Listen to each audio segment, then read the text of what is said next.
Trends Research and Advisory is proud to present its Trending Echoes podcast from the Global Media Conference in Abu Dhabi today on the 14th of November.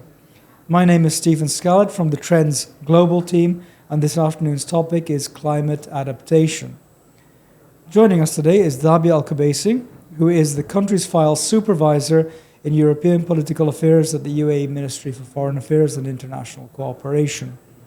Dhabya is speaking today in a personal capacity, and her positions don't necessarily reflect those of the UAE Ministry or of the broader government. Dhabya, after graduating from NYU Abu Dhabi with a joint degree in political science and visual arts and a diplomatic traineeship at the Anwar Gargash Academy, you joined the Ministry of Foreign Affairs. You were also a youth delegate to COP27, which is the first one that we meet, an official youth delegate, and also present as a negotiator at the Bonn Climate Change Conference. Dhabya is also studying for her master's degree at UQAM and DHAD University. It's a joint program with a view to graduating sometime this year or perhaps next. We aim to bring the views of experts to society and to our listeners. So Dhabya, in that respect, you're a perfect guest because you're an expert. And so we look forward to hearing your views on climate adaptation. I'm delighted to welcome you here today or this afternoon to the episode of Trending Echoes for what I'm certain will be an enlightening and interesting conversation. Thank you so much, Stephen, for having me today.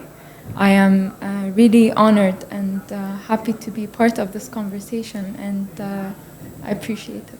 It's really our pleasure, Dhabya. So today we explore climate adaptation, which until COP26 had, there was a sense that there wasn't sufficient focus institutionally in terms of funding, in terms of policy on climate adaptation, at least as compared with mitigation. But over the past 2 or 3 years, we've seen, apart from from COP28 and the institutional side of things, we've seen a kind of an acceleration in the impact or the apparent impact of climate change, especially in Europe, many other parts of the world. The forest fires in the south in Greece, Spain, Italy, the European rivers being very low, the Rhine, the Po in Italy, and the other great rivers of Europe. So there's a sentiment that the time has come for climate adaptation, to accelerate the agenda, the institutional setting, the policy, and the implementation of the specifics on the ground to try to adapt to the changing climate. At Trends Research, we also study the climate security nexus quite closely, and that work tells us that at an extreme, a lack of climate adaptation, a lack of resilience can lead to, and of course with the ecological degradation of water risk, food insecurity, natural disasters, population growth, can lead to some very bad outcomes involving conflict and violence. So it's critical to avert or to adapt to the worst aspects of climate change. And the moment is really here and now with this COP in the UAE. One of the themes of COP, Dhabya, is inclusivity. We hear a lot about this. It's an official theme of COP, as it should be. And I was wondering whether, what are your thoughts? How do we relate what we're doing today, this podcast, to the theme of inclusivity and public awareness?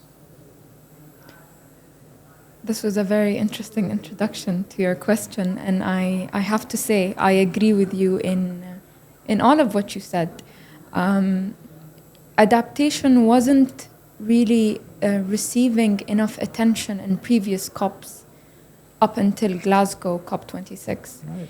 And the reason for that may be perhaps that ever since it was mentioned in the Paris Agreement in 2015, understanding and creating a framework that would be applicable to all countries was a very challenging task.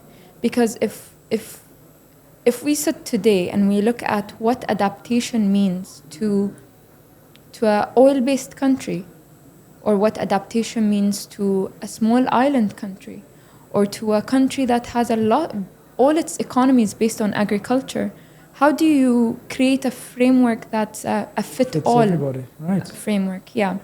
So I think this could be one of the reasons to why adaptation was not addressed earlier, but the need and the urgency for climate action kind of shifted this discourse a little bit. And in COP26 and COP27, the main conversations and what really took most of the conference is adaptation, its loss and damage, and its finance. Because if you really think of it, finance cross-cuts across all the themes in climate change. And it's a very crucial question when you say, okay, we all have to adapt. How do we adapt? Mm-hmm. How are we going to adapt? By which means? And who's responsible? So these kind of questions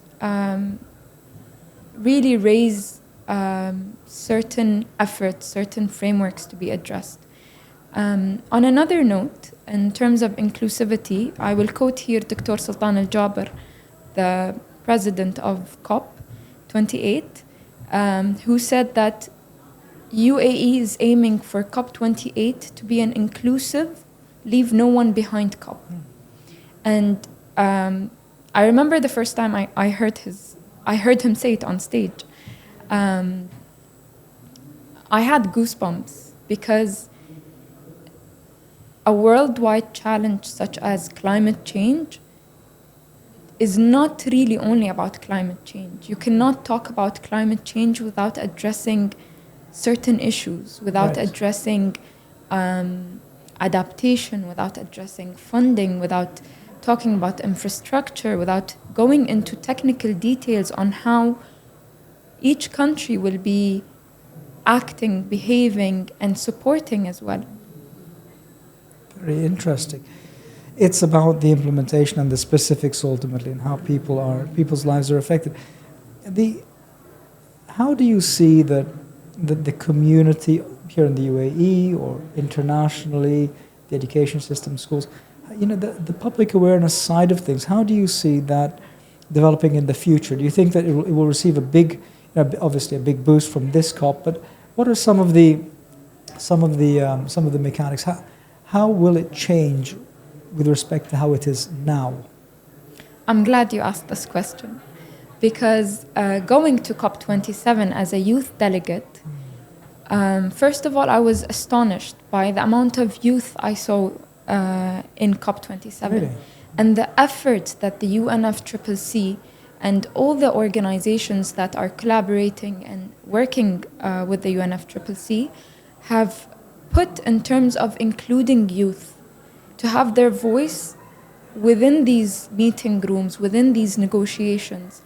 And when we talk about climate change, we see that it's a serious issue, but also we see that the effects of it are on a long-term basis. Mm-hmm.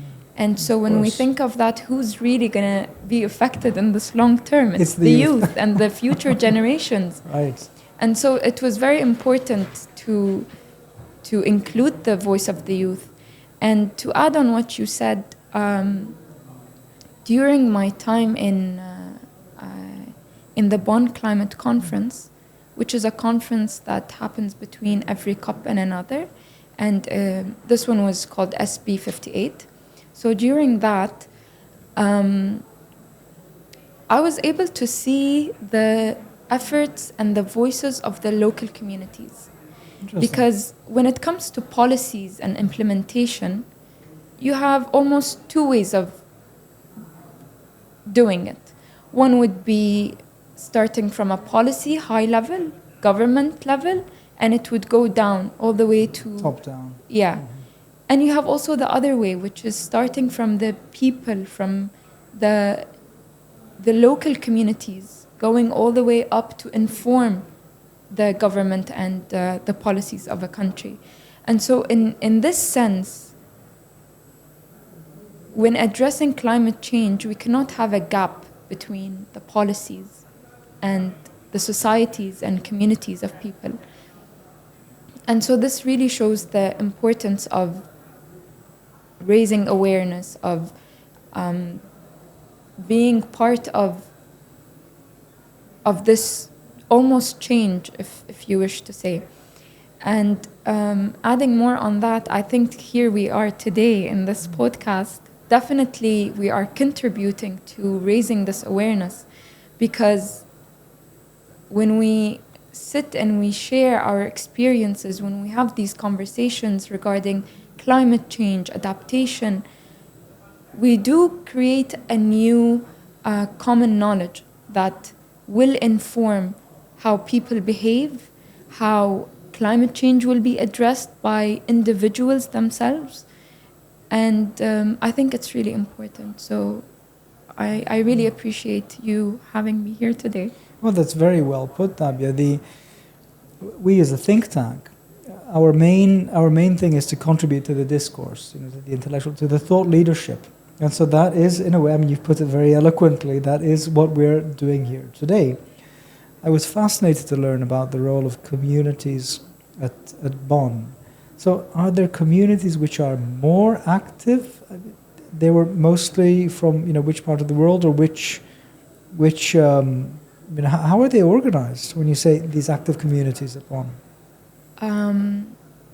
To answer that question, I have to point out that over the last few years, the voices of indigenous people have been highlighted heavily in COP28 to also take into account their expertise when dealing with nature, when dealing with the environment, and the traditional ways of how they maintained the environment, of how they contributed to the well-being of their environment.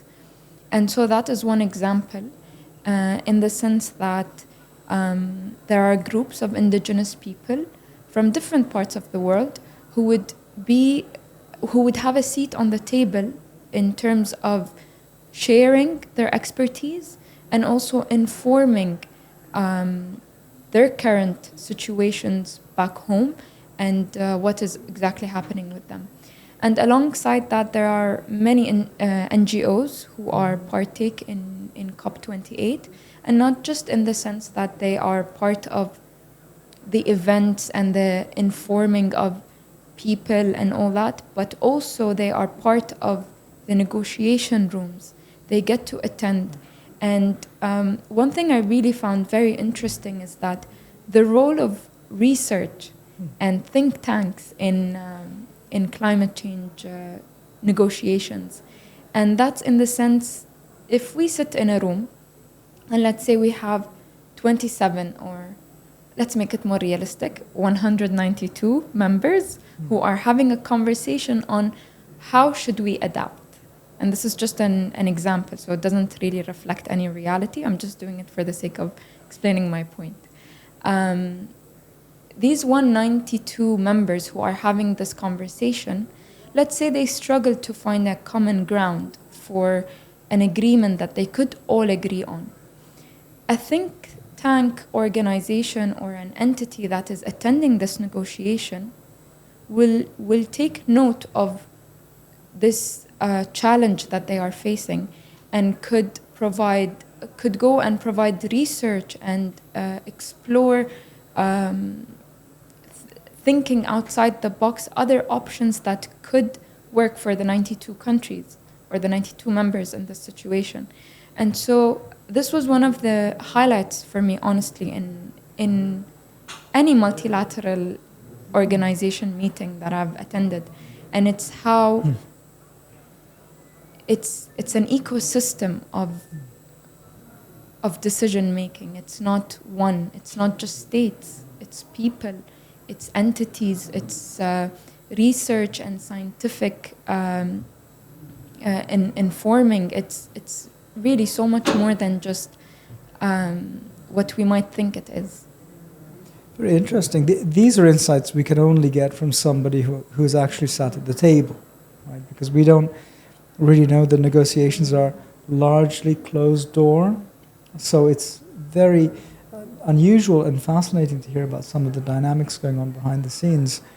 And good to hear about the role of communities and youth and all the non-traditional actors and drivers who are legitimately now part of the process. I think it's a wonderful dynamic for adaptation in particular.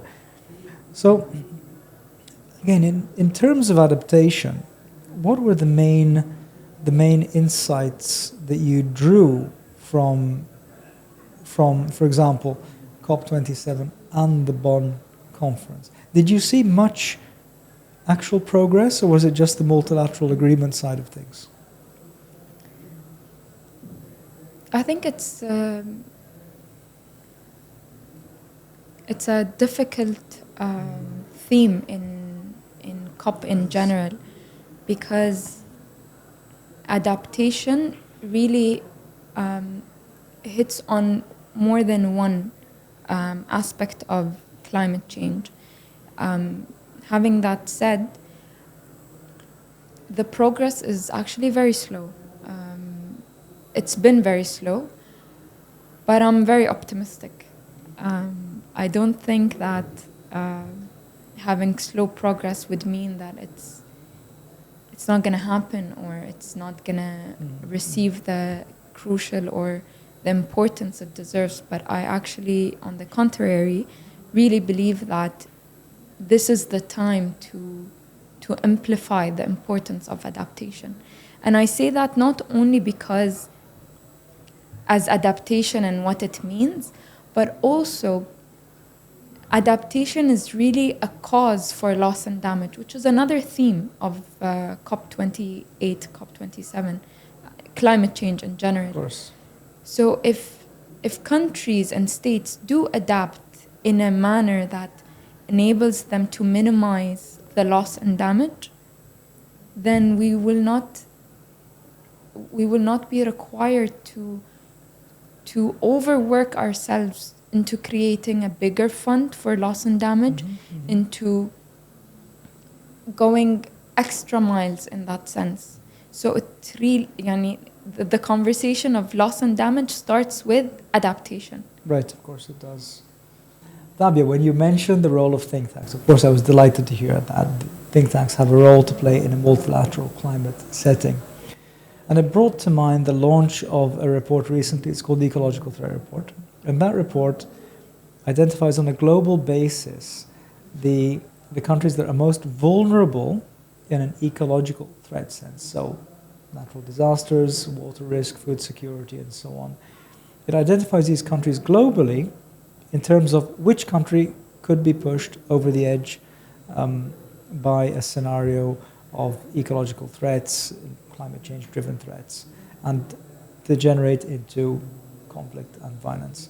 And so the interesting thing about this report, it's very well researched and statistically based, but the interesting thing is that it produces like an objective ranking, so that is, when you mention the difficulty of countries agreeing, of course, first, everybody has to agree on the facts, on a level and objective, preferably statistical basis. Once that agreement is in place, then we can move on to solutions. So I thought the report, that's pretty good, because it does provide an indication on a global level, statistically valid for policy making, of which regions and countries are most vulnerable. So I thought that was a great way of looking at resilience or lack of resilience on a global level. Dhabya, I want to ask you something, and that is based on my impression that your career path has been very linear. It seems that you always wanted to do this, to become a diplomat and to be engaged in climate sustainability and so on. So really, what drove you? What's your dream? Okay, Stephen. Before I answer this question, I wanna note on something regarding the think tank research paper that you were referring to. In COP28, interestingly, there will be an element where they deliver the global stocktake. Right. And the global stocktake is actually very similar to what you were saying in terms of that research paper. it actually informs us on how far we've reached in terms of achieving what we were out to achieve, and how much is left for us. So it's going to be like an assessment of an assessment on a global scale of where we are today in terms of climate change action. And interestingly as well, in the global stocktake, there are subsections, one on mitigation, one on finance, one on adaptation, and one on loss and damage, and also many other topics. But these are the big ones. And when it comes to adaptation,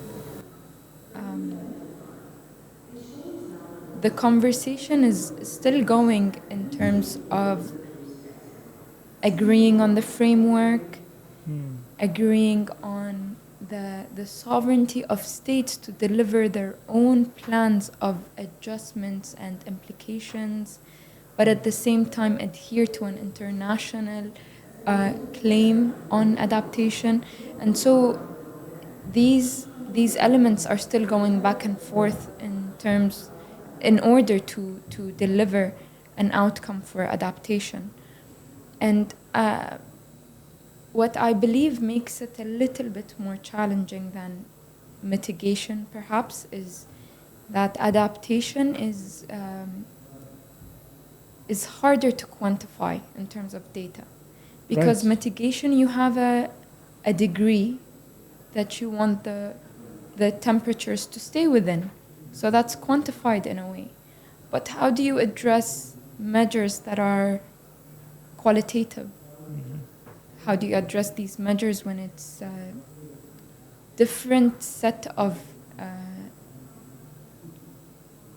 information with different set of geography, and I honestly feel like I was very happy to be placed in this topic, adaptation, because the topic itself is mind stimulating. You do think about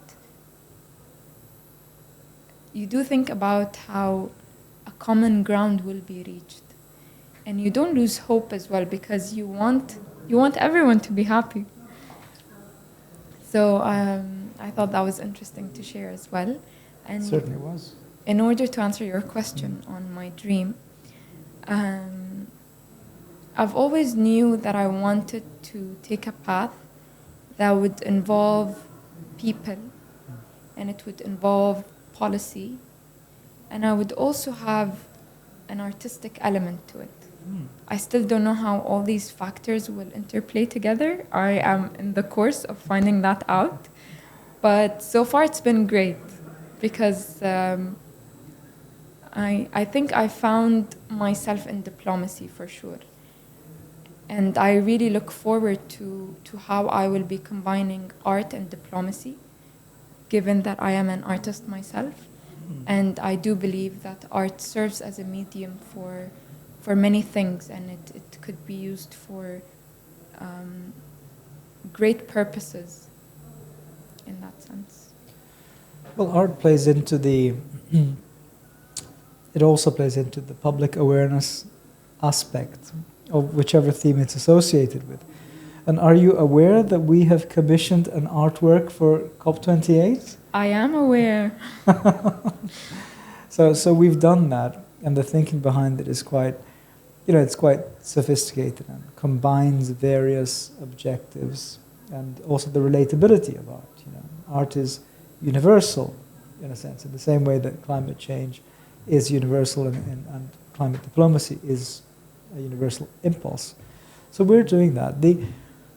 But when you say that you're thinking about how to combine art with your diplomatic activity, I mean, what do you see in the future? Do you have any ideas about how that can happen? Honestly, no. No, honestly, yes and no. Because no, I still don't see how I could be interplaying them both at the same time in a way they feed each other. So my art career would contribute to my diplomatic career, and my diplomatic career would contribute to my art career. But I do know that art isn't something you could separate from politics. And as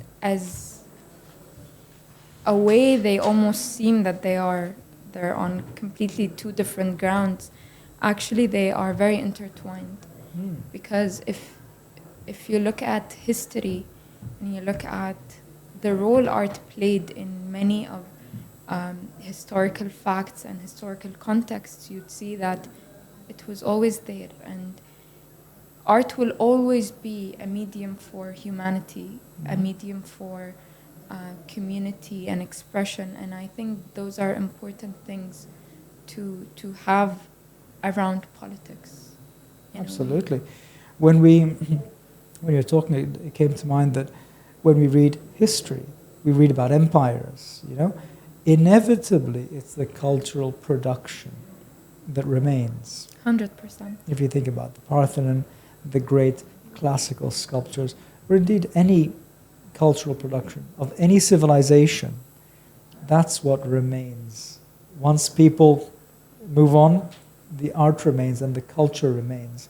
So that's a very interesting dimension to explore.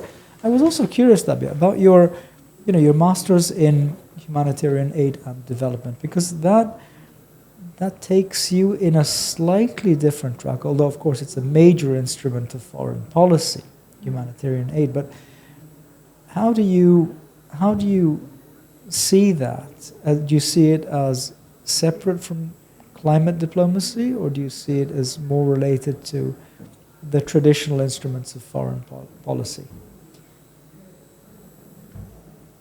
I believe that similarly to Leonardo da Vinci, who's a polymath, who was an architect, a mathematician, a scientist, an artist, and a sculpturist, and a painter as well, to be able to combine all these things, it means he did not see limits for himself.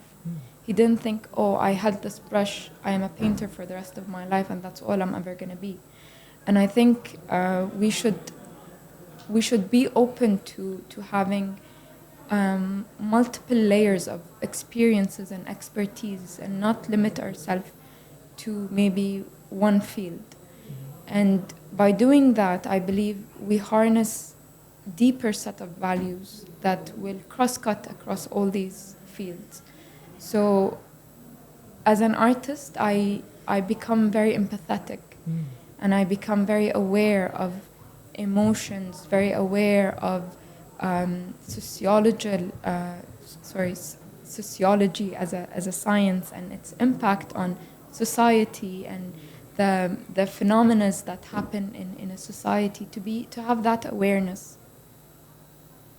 I am very sure that this is going to serve me in my path also as a climate negotiator or as a person who gets involved in negotiations. You need empathy and sensitivity.